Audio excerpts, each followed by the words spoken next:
the relevant statistics. Of course, Jan Železný still very much the world force in terms of world records and championship record. And this promises to be an interesting battle between Václav Veselý from Czech Republic, continuing that fantastic tradition of Czech javelin throwing. Dimitri Tarabin, who's the world lead this year with that monster 88 meters 84 that he threw here in Moscow. And Tero Pitkämäki from Finland. All of them have thrown over 86 meters so far this season.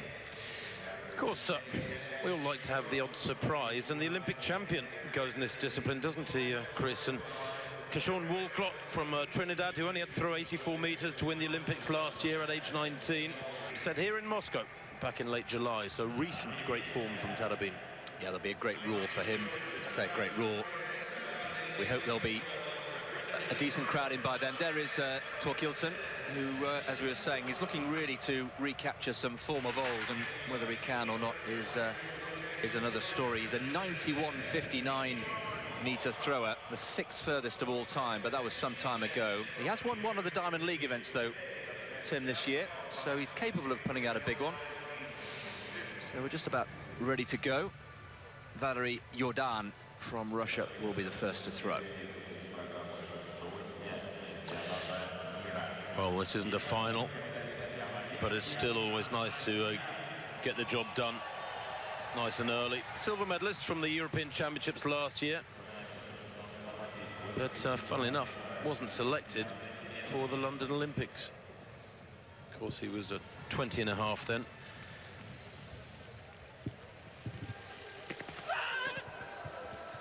Big fella, isn't he? And he's hit that one pretty well, but it's only about 76 meters, something like that, 76 and a half meters, well shy of that qualifying line. The silver in 2011. Failed to qualify for the Olympic final last year, 79.67.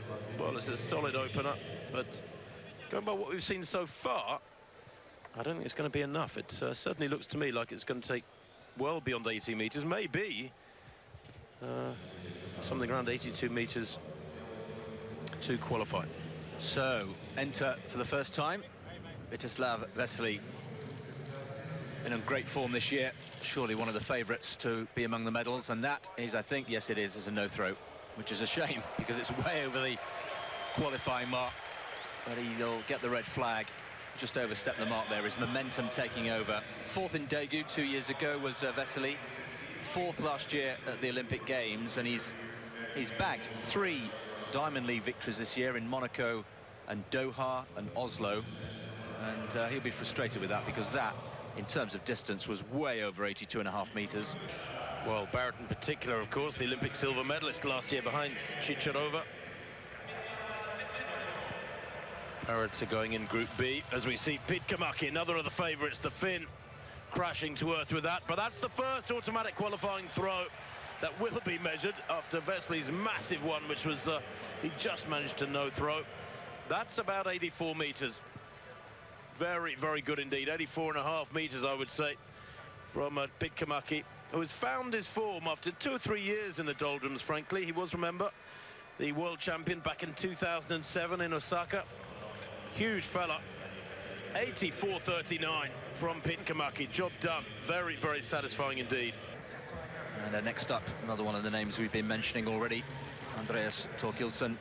So experienced, been around for a long time. That's short, that's over 75 meters. That's probably around, what, 76, 77 meters. Thorkildsen.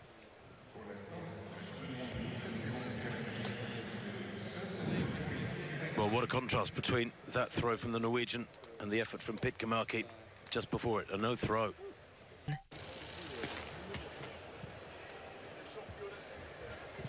Olympic champion Kashan Walcott taking his first effort then. That one coming down at about 78 meters. Well short of the yellow strip across the sector, which signifies 82 meters 50. So far, just one automatic qualifier in this first pool of the men's javelin. That was Tero Pitkämäki's 84 meters 39, 78. No, that won't be anywhere near good enough. 1 million Trinidadian dollars he was given. He was given a house after that victory, and a lighthouse, a school, and a fleet of aeroplanes, all named after him following that one victory. So his life has changed enormously in the last 12 months. Next up, Thomas Rohler from Germany. Yes, Rohler. Well, way below 75 metres, not a great opener at all. Incidentally, we were just talking. Torkelson threw about 77 metres, but fouled it on purpose, feeling it wasn't worth measuring. Wouldn't it be dreadful if there was a countback situation where that 77-metre throw might have had some value? 71.88 for Rohler. No,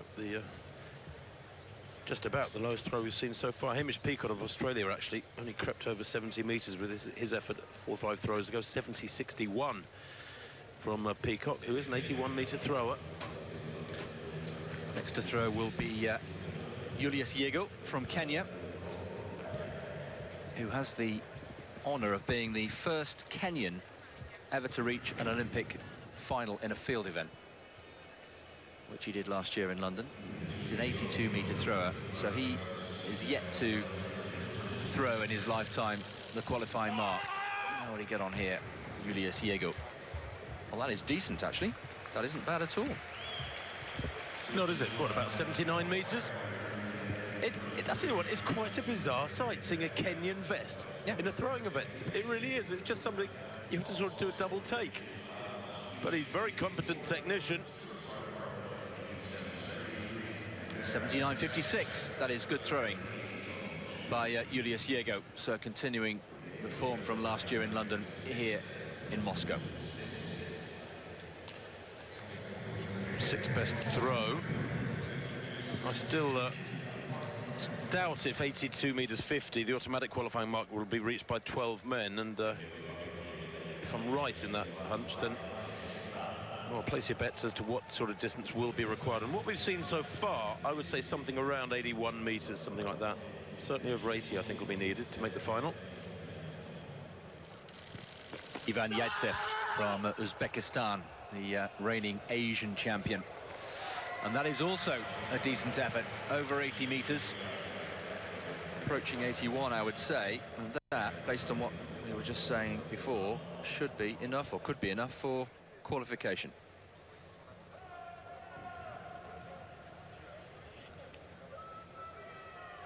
.81.53. Second best throw of the morning so far, behind Pitkamaki.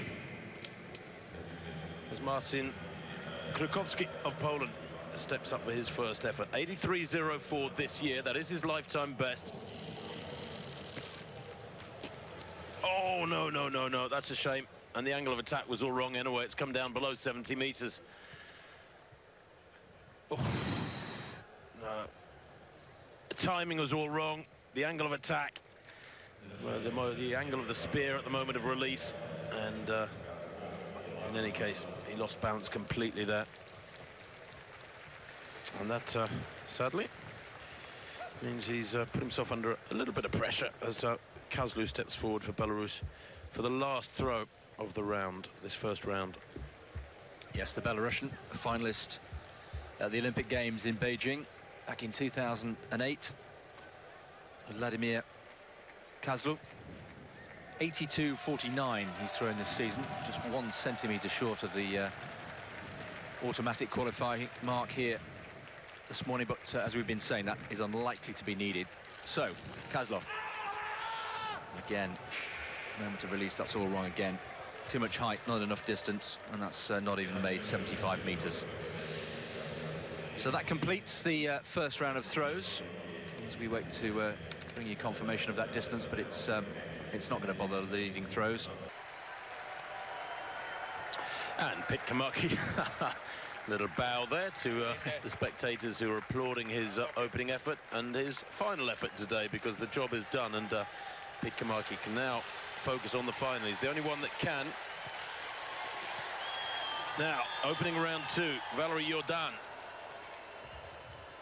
Well, that's worse than his opener.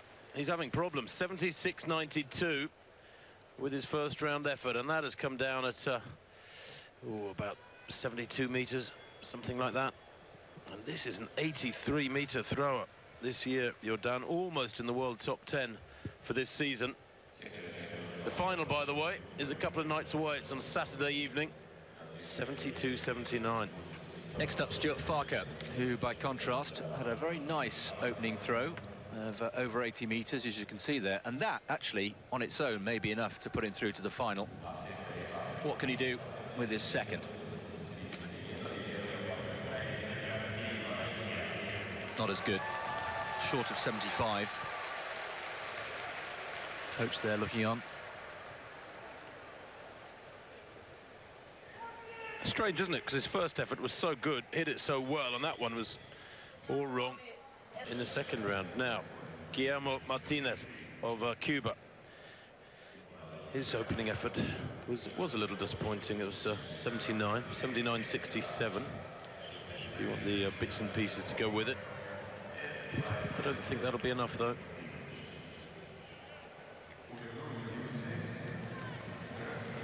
Very powerful character. Just over 6 foot tall. Quite slow and lumbering compared with a lot of the throwers. Certainly relies upon a lot of raw strength. And that one won't be good enough either. That's about 77.5, 78 meters, probably 78 for Martinez. And his open, remember, 79.5. So that is not an improvement. No, well shy of the 80-meter line.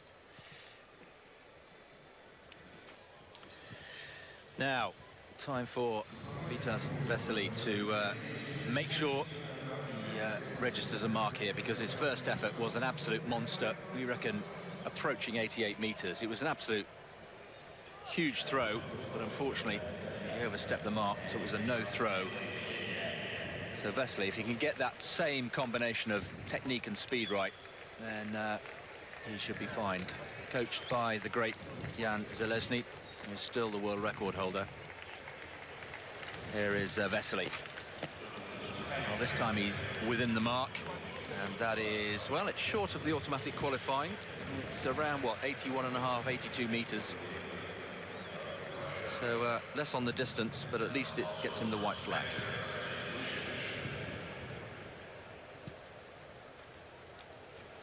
Yeah, that's frustrating, isn't it? His opener 10 or 15 minutes ago was a monster. Would probably have medalled in the final, but he fouled it and has to settle for 81.51. Might well be enough, Chris, as you say. We think that's the sort of area around which these guys are going to have to throw to make the final, but he will throw again, as is, of course, this man, Hamish Peacock, opened with 70.61. That's a bit better, about 76. Won't be enough, I'm sure. So the Australian, well, from Tasmania, is Hamish Peacock. 81-meter thrower at his best. It is asking a lot of people who have a lifetime best of around 80, 81 to try and reproduce that sort of form. You know, he's 5 meters shy of his lifetime best there. Well, of course, for people like Torkildsen, a 91-meter thrower, 5 meters shy means about 86 meters, and that's, you know, he's thrown 84 this year. So, relatively speaking, Peacock's not throwing badly. He's just not throwing far enough. Through 80 meters with his first round effort. If he can just get an extra meter or so out of that, that would probably be enough to reach the final. But that is not going to be the throw to do it. Short of 75 meters, that's probably 73,